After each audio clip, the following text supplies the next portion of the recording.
Hey everybody, welcome back to the channel. I just wanted to jump on and do a kind of a quick little video. I just posted on Facebook today. This is September 8th, 2023. And just today I got back my lab test where I had my tick titer tested, my rickettsia, Rocky Mountain spotted fever. And for the first time since I was diagnosed with Rocky Mountain spotted fever, my test, praise the Lord, was negative.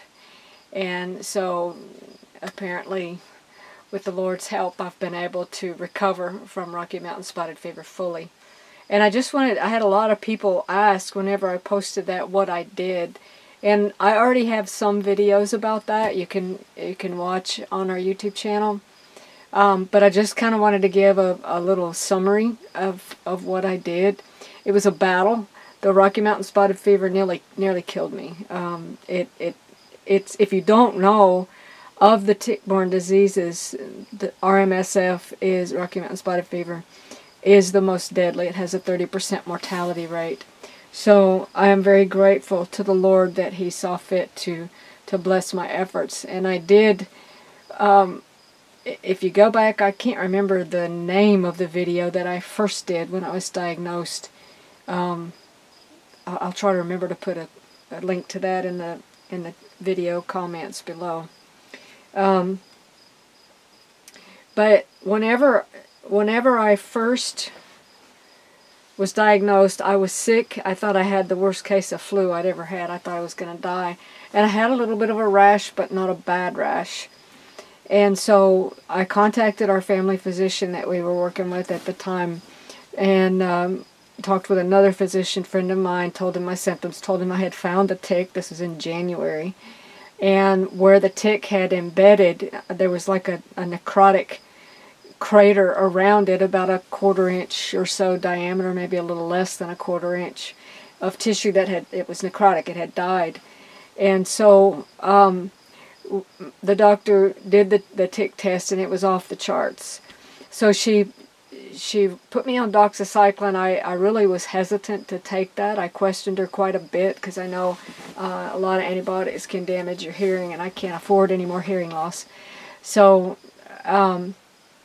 anyway, I took the week of doxycycline. At the time, I had also talked with a naturopath who told me that's not going to do it. You're gonna have to be more aggressive. Well, I'd never dealt with this before, and so the naturopath told me you need to take some cat's claw and a couple other natural things, which I did. I took them for maybe a month or 6 weeks, something like that, and I thought I was okay, but then, if you know my story, we moved into a moldy house, and that triggered a lot of stuff. And one day I got really sick from the mold, and my husband kind of hog-tied me and made me go to a clinic. And they tested my Rocky Mountain tick titers again, and it was still off the charts. And so I asked our doctor, why is that? And that was not her area of expertise, and so she wasn't really sure. But she thought that the titers would always be positive. Well, turns out, fast forward, I had several flares of the Rocky Mountain. I remember one time I had the full body rash, and I got super sick. And at one point I didn't think I was going to make it through the night. I was so sick. All I could do was throw up and lay on the back deck and be miserable. I had shortness of breath. I was in trouble, and I knew it. And my husband and I did a lot of natural treatments.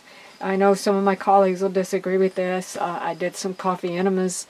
I did a lot of hydrotherapy, and I was taking this garlic supplement called Alimed. It's very concentrated. If you're interested in that, you can find out from that by calling the Mustard Seed Health Store in Newport, Tennessee. That's Walt Cross's place.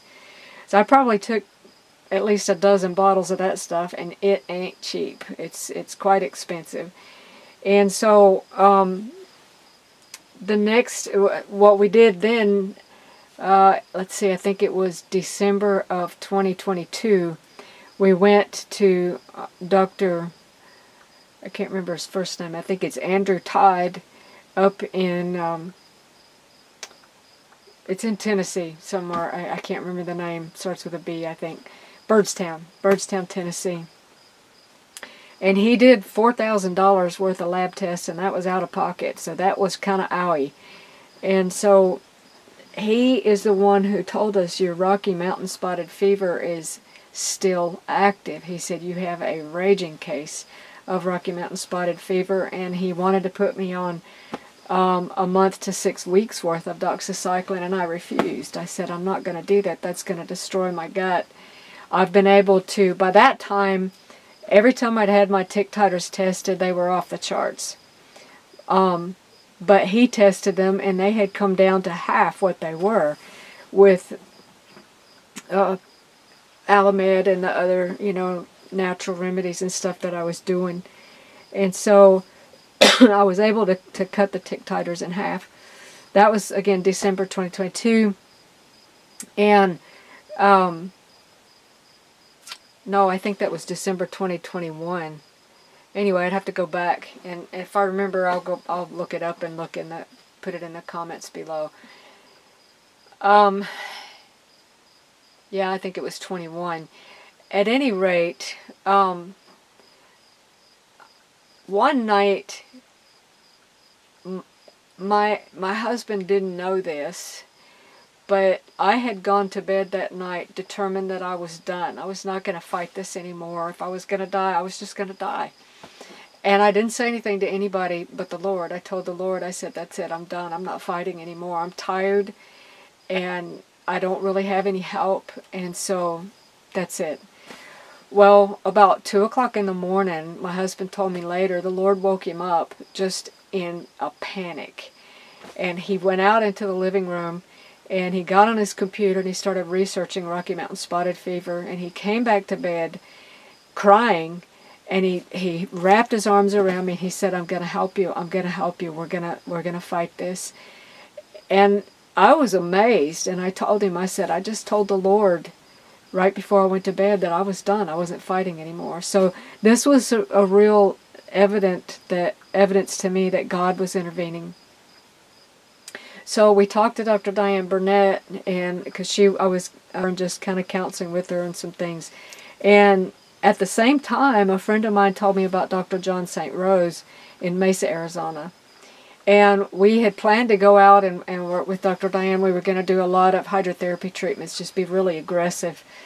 Up to this time, anytime I had really gotten aggressive with treatment, I would just crash.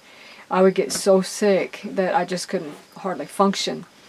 And my husband was not willing to be aggressive with treatment unless we had help, because he wasn't as experienced in natural remedies, and he was afraid that if I crashed, he might not know what to do. So that's why we were going to go to Dr. Diane's, and that's when a friend of mine told me about Dr. John St. Rose in Mesa, Arizona. And so instead of going to Dr. Diane's, she came to she lives north of Mesa in Phoenix, and she came down and took us back and forth to treatments with Dr. Don. We stayed with my friend, her friend at the time, my friend now, also Sharon, in Mesa, and Sharon is now working with Dr. St. Rose. I kind of facilitated that. But anyway, Dr. St. Rose did IV therapy. I can't remember all of the IVs we did. He did IV NAD, IV vitamin C, IV glutathione, and most recently IV DMSO with hydrogen peroxide. We did some hyperbaric chamber treatments, some ozone sauna treatments, and some colonics. The colonics were really helpful because all of these other treatments kind of stirred stuff up, and the colonics helped to clear that out of my body. So anyway, I just wanted to share a little bit with you of what I had done, and I praise the Lord that this thing is done, and I appreciate your prayers, because still dealing with a little bit of mold, and because of the mold exposure that is kind of ongoing due to, going back and forth and helping our mothers, and there's some mold issues there, that kind of keeps my autoimmune disease stirred up. So solicit your prayers. Thank you for those of you who have been praying, and rejoice with me that the Rocky Mountain Spotted Fever is done. We'll see you on the next video.